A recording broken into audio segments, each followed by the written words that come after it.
So hi guys, I want to welcome you back to my channel. In today's video, I want to discuss about Bolt drivers. Okay, in Kenya and in all my videos, when I discuss about the taxi industry, I always refer to Uber because Uber is the common name for the online taxi business. But today's video is more targeted towards Bolt as a company and drivers who drive under Bolt, because Uber was the first company to come to Kenya, and then Bolt came second in terms of international companies. So Uber had maintained very good prices because that time there was only one company, monopoly. So the prices were a bit good when it comes to drivers' earnings.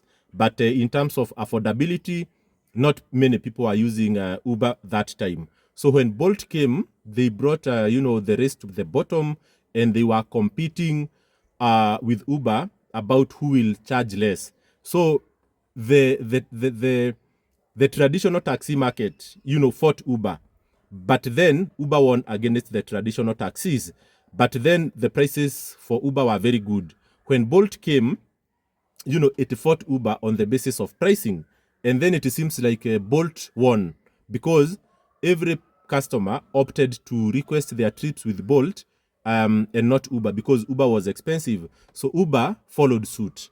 And every driver who was driving with Uber that time had a very, very bad heart against Bolt, because they say if Bolt never came to Kenya, the drivers' fares could have never gone down. They could have stayed maybe at minimum of 1,000 per trip, because that is what Uber used to charge. But when Bolt came, we have seen these fares go down up to somewhere around 150 shillings per trip.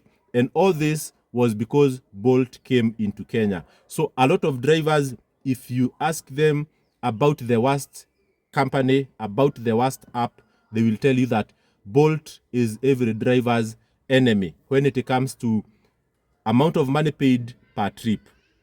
But the same drivers who complain about Bolt are unable to live without Bolt, because there is a kind of how can I say, a kind of dilemma, because Bolt is charging very, very little, which is not good for the drivers.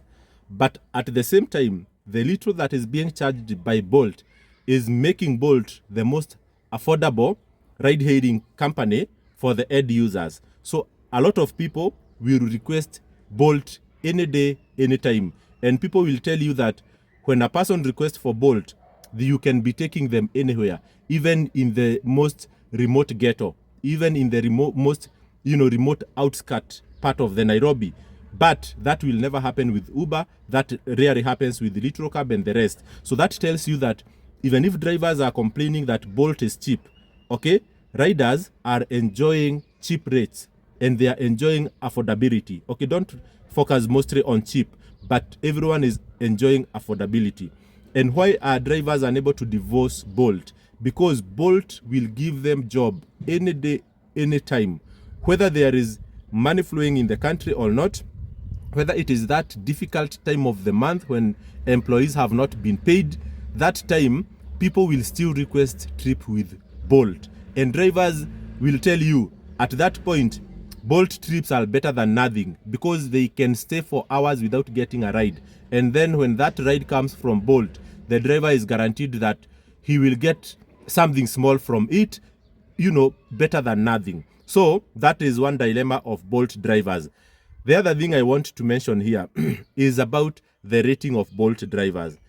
Nowadays, there is something I usually order every day. Okay, every day I make a request to pick someone and drop them somewhere after school. So every day when, my child is coming from school, I request for her Bolt. So she is dropped to my home with Bolt. And every time I'm trying to check what is the rating of the driver I am requesting, and trying to make some conclusion from the experience I get. And I can tell you, for the last 3 days, it happened that all the drivers I requested with Bolt, they were top rated drivers, and they all had 5 stars. And I will tell you one thing, even without being told by anyone that those drivers were top rated and 5-star drivers, their experience could prove it all. Because where I usually put as the drop-off place, it is 400 meters from where actually my child is dropped. Okay, because there are some places whereby the pin does not pick the actual location in as much as you try. So when I put the drop-off place, my pin always picks 300 meters, 400 meters far from where she is dropped. When I request a regular driver, when my request picks a regular driver who is not top rated, those drivers, they actually dropped my child so many times where the pin ends, and they refuse to deliver her an extra 300 meters. Or immediately they get to where the pin ends, some start negotiating, saying, I have arrived, but the child is telling me we are not yet there. Are you going to add something, or we end it there? I always tell them, end it there, she will walk. But for the 3 top-rated drivers that I got in the last 3 days, to be honest, they never said anything until they got to the destination, okay? And when they got to the destination, there are those who just went back without saying anything, because for them maybe they found no reason for argument about the 300 meters. But out of my own understanding, that pin always takes 300 meters extra distance, I always tip the drivers every day, no matter what the amount, even if it's 10 shillings on 20 or 20 shillings, at least to show gratitude. The other 2 top-rated drivers, they called me after they arrived at, where the child should be dropped, okay, at my home. And then they told me, I have arrived, but I noticed that the pin was 300 meters far from where I should have dropped the child, but we are here at the gate. And then I walked out, I picked my child, and the guy just turned in and went. Okay, he never told me that I should add him anything or nothing. You get my point? But unlike the other 5-rated driver who just went, there are those who decide, you pay me or you don't pay me, that is not my problem, but I'm not going to start an argument. But there is this other 5-rated driver who I really appreciated much, because sometimes not every rider will know that the pin is different from where they should be dropped. So you as a driver, you should make the rider know, but let them know in a very polite way. So that driver, he never argued about, the distance before he arrived.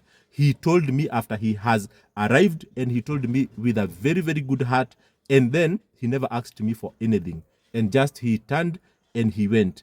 And me, when I was paying him, I had to add him something small. And let me tell you guys, if you are a frequent taxi user, not taxi driver, if you request for taxi services, there is, let me tell you, there is clear difference between good and bad drivers. And those ratings have proven to me that they are there to signify something. And even Bolt appreciates that any top-rated driver will tend to perform better. And of course, Bolt will prioritize them over those who don't have good ratings. Sometimes we are unable to judge drivers because we don't use regular routes, we don't use regular distances. But let's say, for example, if you travel to work and back home with taxi, same route, same destination, same distance, I'm telling you, it is only at that point you will be able to notice a significant difference between good and bad drivers. But when you are moving, every day you are moving to a different destination, you are unable really to compare drivers, because there would be a driver who loves this destination, another does not love it, another is going home towards that destination, another one is not. But if you use regular distance, regular destination, many times you will clearly be able to estimate the character of drivers and their attitude. And especially when there is a small inconvenience like mine, whereby the drop-off point is a few meters far from where the actual distance should be, because it is that small thing that makes the difference between a good driver and a bad one in how they handle it. So let me know what is your experience. If you ever had those kind of encounters consistently with the drivers and how you handled them.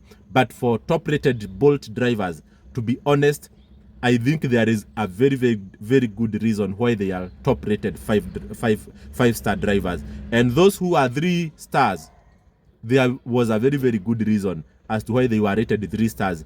From my experience and how they handled my kid dropping her home from school on several instances. So thank you guys for watching. And always, if you want to import a vehicle from Japan, reach out to Explore contacts that are there, and we will guide you through how to import your vehicle and save a lot of money. Cheers, and see you in my next video.